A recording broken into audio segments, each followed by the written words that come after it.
In this session, I'm going to cover how to create traditional character arcs. Hope you find it useful. So the character arc consists of two main elements. It's really the interplay between the goal of the character and the need of the character. See, the goal of the character is the vehicle that drives your story. It's the tangible objective of the hero. I've said it a million times, it's the spine of your story where every line of dialogue and every action is intended to seize the macro goal, aka the overarching goal of your hero. But the other equally important element of a traditional character arc is the need.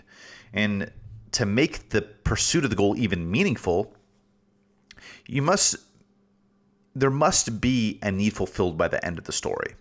In other words, it's a void that the hero must fill in order to make the journey meaningful. So as we see, having a character arc isn't as simple as starting your character in one place and ending him somewhere else, like is, I guess a common perception. It's the lesson learned because of the journey that gives meaning to your story. An exciting journey in conjunction with an impactful and logical change in character is the framework for a well-crafted character arc.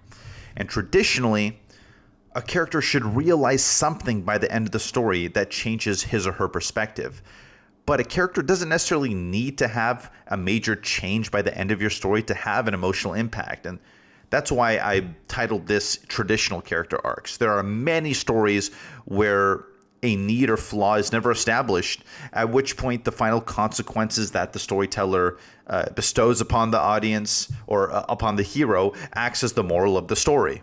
So an example of that would be The Revenant starring Leonardo DiCaprio. What did Leo's character Hugh Glass actually need? It was never established early on, but we realize after the climax, the storyteller left the audience with the moral of the story that revenge is not the answer. And so that's really that's really what completed the arc. The entire movie, Hugh Glass is trying to get revenge on John Fitzgerald, and what happens after he kills him? There was no redemption, actually. There was actually a sense of emptiness and despair, as if Hugh Glass's pain and suffering was for nothing. And that's a very valid and wise message. And that is really a testament as to why it's extremely important to give your characters exactly what they deserve. A just ending is necessary for a good story. But I kind of regress there. Let's back up again and get onto the topic of traditional character arcs. In a more traditional story, you're going to have a goal that drives a story, while the need is the emotional realization the character must have in order to overcome the obstacles. Especially the major obstacle in the climax, and experience some personal change that ultimately allows the hero to defeat the enemy. So I'll give a couple examples of this. Two different types of story. A romantic comedy in Silver Linings Playbook. Pat, who is the character played by Bradley Cooper, is a guy who wants to get the girl, but he's too caught up in his ex-wife's betrayal. He's really traumatized. This is his big flaw. He's kind of crazy, right? But before he can achieve his goal of getting the girl, Jennifer Lawrence, he must first acknowledge his need to get over his ex-wife. And in like all romantic comedies, this is usually the advice given to by the best friend, close to the climax. In this case, it was the character played by Robert De Niro, which leads to the confession of love and the achievement of the goal at the climax. Now, on a more,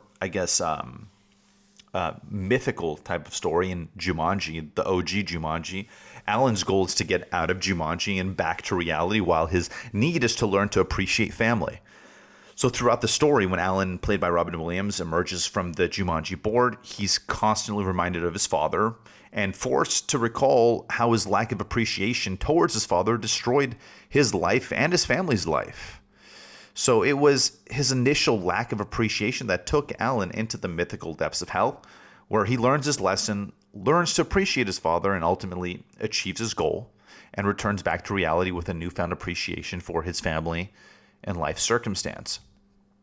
So like life itself, the journey is really the basis for the learning experience. We all know the adage. It's about the journey, not the destination. So your character's journey needs to teach your character a valuable lesson about overcoming obstacles that leads them to either achieving their goal or transcending the goal in some realization of fundamental need. In other words, you don't need to have your character win the day. They don't need to win the girl or win the race or seize the loot. They can just come out with it with a really good realization and an epiphany that makes them a better person. And that ultimately is the greater win for the character. So there must be a meaning to the journey. Nothing should be in vain. And the way that you wrap up your story, the lesson that you teach your character is really the button on the arc. So again, let's kind of recap this because I feel like I've been a little scattered on this one. You start up by setting up in a traditional arc. You start by setting up the flaw of the character. And through the obstacles set forth by the goal, right? The character is going after the goal. Through those obstacles, your character is going to gain strength, is going to get defeated, is going to face a lot of obstacles on its way to really the big showdown, which is coming face to face with the goal.